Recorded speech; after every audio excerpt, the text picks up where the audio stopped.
Welcome students to this week's Spelling Netcast. Let's make sure that we are ready before we begin. Make sure that you have your scissors to cut out your word chips. Make sure that you have a pencil to write with, the glue stick to glue in this week's heading, your journal to write your words in, of course, Ziploc bag to put your word chips in after you cut them out, and last but not least, we need to have our word list. And as you can see, it is sort 26. We're dealing with the R sound again this week, kind of a follow-up to last week's list. A little more practice. Let's go ahead and take a look at this week's words. Again, sort 26, the ER sound. There are your words for this week, so you can kind of get an idea of what's going on. Alright, let's go ahead and pause the video and let's begin cutting out your words. See you in a second. Go. Okay, you guys have had time to finish cutting out your word chips. Let's go ahead and start now by everybody taking your heading and running a bead of glue across it. And let's go ahead and paste that up at the top. Everybody should be doing this every week. If Mr. Powell does it, then I expect you guys to do the same thing. The reason why we put the heading at the top is so that we can stay organized. We know which sort this is. Alright. Okay, so your heading is glued in. If not, go ahead and pause the video to do that. Alright, let's go ahead and begin by placing our exemplars at the top and becoming familiar with the sounds. Remember, when we do word sorts every week, we need to look at the sounds first. Alright, let's go ahead and start with this one here. This one's kind of an easy one. Let's start with easy and then we'll kind of gradually work our way up to the other ones. What is this word? If we were to look at that and read it, we would say that that is ear, like the body part that helps us to hear. Okay, our ear helps us to hear. So this is EAR and it says ear. Okay. Now if we look at that, and again Mr. Powell gave that example, our ear, the body part, helps us to hear. We can see that this word right here, different type of hear, but this here has to do with sound, right? And so if we write here, underneath it we can see that it's EAR and it actually says ear. Ear, and we add an H, it becomes hear. We're listening for the sounds as we say the word. That's very, very important. So ear, hear. Can you hear the similarity there? Alright. Let's go ahead and write our next exemplar that makes the same sound as ear. It looks different. This is EER, but it still makes that same ear sound. I chose to do this one first because this one's more familiar to us, right? Ear, hear. This word, this exemplar, EER, makes the same sound, right? So I'm going to draw maybe a line connecting these two exemplars because they do make the same sound. Ear, ear. Let's take a look at this word right here.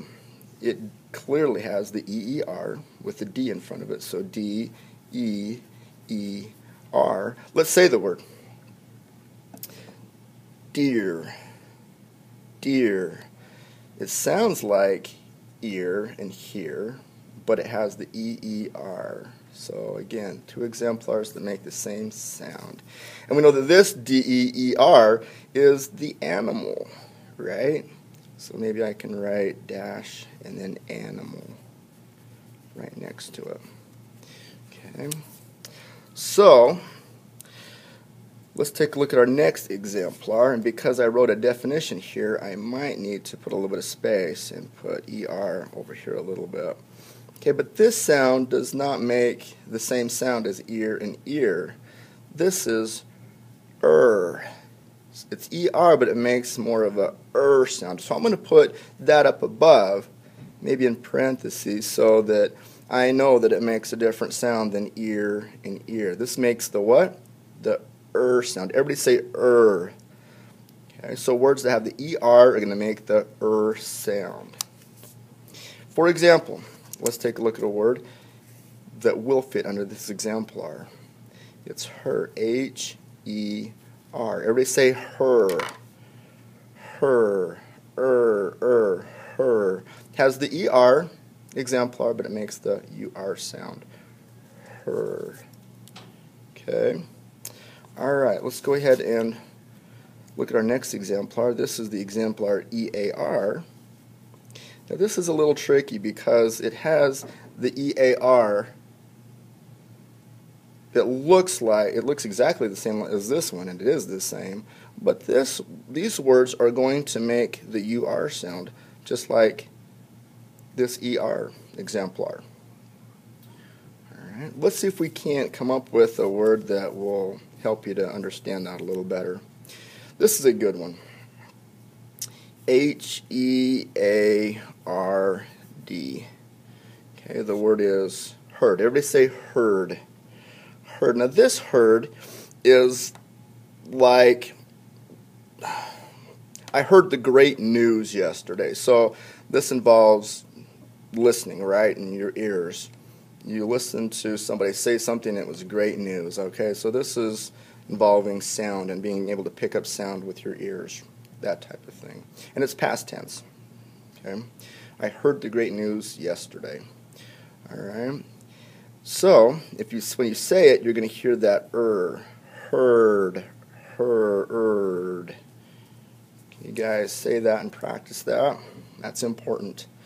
Okay, now I'm going to bring in another heard. Now, this is going to go under this one. It has ER, and it makes the sound. Everybody say heard. Heard. These two words are homophones.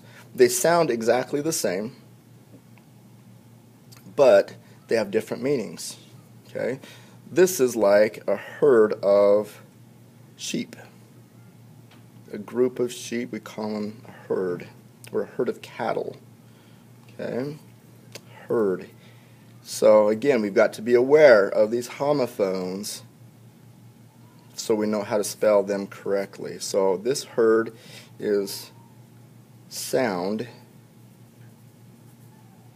Okay, I heard the great news, right? So it involves sound in the ears, and this has to do with what? Maybe put it right below it in parentheses. This has to do with a group of animals. Group of, we'll go cattle. Cattle or animals, something like that. Okay, if you think of cattle, then you get the idea. All right. Here we have another one. This is deer, kind of like this one, but it doesn't look like, it doesn't have EER, it has EAR, and it sounds like the word ear. Deer, ear. Now, once again, we have a pair of homophones. Two words that sound exactly the same. Oops, I spelled this one wrong. Let's make that switch real quick. Okay, two words that sound exactly the same but have different meanings. Again, you wrote just a second ago that this deer, D-E-R, is an animal, right? And this deer, I'm going to put in parentheses below it, this is like when you're writing a letter, right? Someone you care about. I'm going to write care about.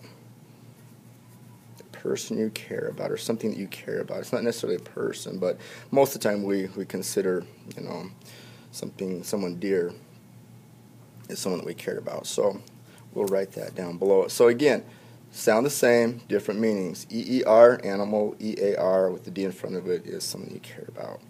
Here we have the word here, and clearly that's going to go under EER. But look right here. Here and here. Oh, we can draw a line between these two. What are they? Homophones, words that sound the same but have different meanings. This has to do with your ears and sound, and this has to do with a place, a specific place. Right here. I want you guys right here so you can learn. Alright? Cool. Alright, guys. This week we're dealing with words that have the R sound involved in the exemplar.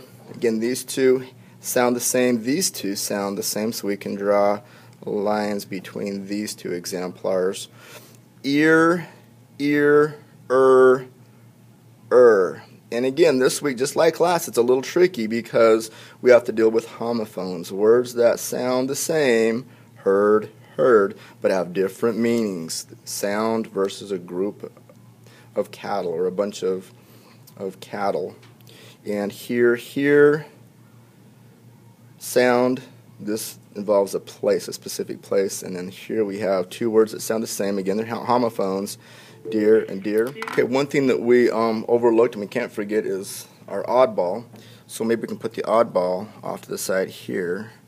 I don't know how many we have this week, but let's go ahead and identify one oddball. Okay. Oddball, and let's see. How about how about this word right here? There. And again, it has to do with kind of a place, right? The activity is going to happen over there, so it's kind of a location issue. Does it have the EAR? No. Does it have the EER? No. It doesn't have. Well, it has the ER, but it has an E at the end, so that makes it a little bit different. It makes it a little bit odd, doesn't it? And it doesn't have the EAR. So the word there, and it makes kind of a different sound. It doesn't make the like her, or ear as in here and deer. So this is kind of a different sound, and it looks different as well. So this would be considered an oddball word. So we can write it off to the side. Okay, and there might be a few of those. So as you go through the word list, you'll be able to pick those out. Okay? Give you the rest of the time to kind of work on this and get her done. Be prepared. Make sure you put your word chips back in your Ziploc bag for safekeeping, because throughout the week you're going to be doing a lot of sorts. Tonight you completed your video, then I want you to do another word sort. So you're going to put your exemplars back at the, lay them back out, and mix up your words, and go ahead and lay and say and then write them again. Okay, so tonight it's kind of a big night. You're actually doing it 2 times, and you're writing it 2 times. That's huge. And then tomorrow night, Tuesday night, you're doing a lay and say, where you're going to write everything down that you do, and then you're going to do 2 speed sorts. And those you don't have to write, but you have to keep track of your time. So write that down in your journal as well. And then Wednesday we do another lay and say, and that goes in your journal, right? We write everything down under the exemplars. Practice makes better. And then we do the blind sort, and we'll talk about that in class. So we expect great things of you, and when you do your job and you work hard and you apply yourself and you listen for the sounds and you make sure they're under the proper exemplars, great things happen. We become better spellers. And when we become better spellers, it helps us to become better readers and also better writers. Again, you guys are awesome. Get your stuff done. Be prepared. See you soon.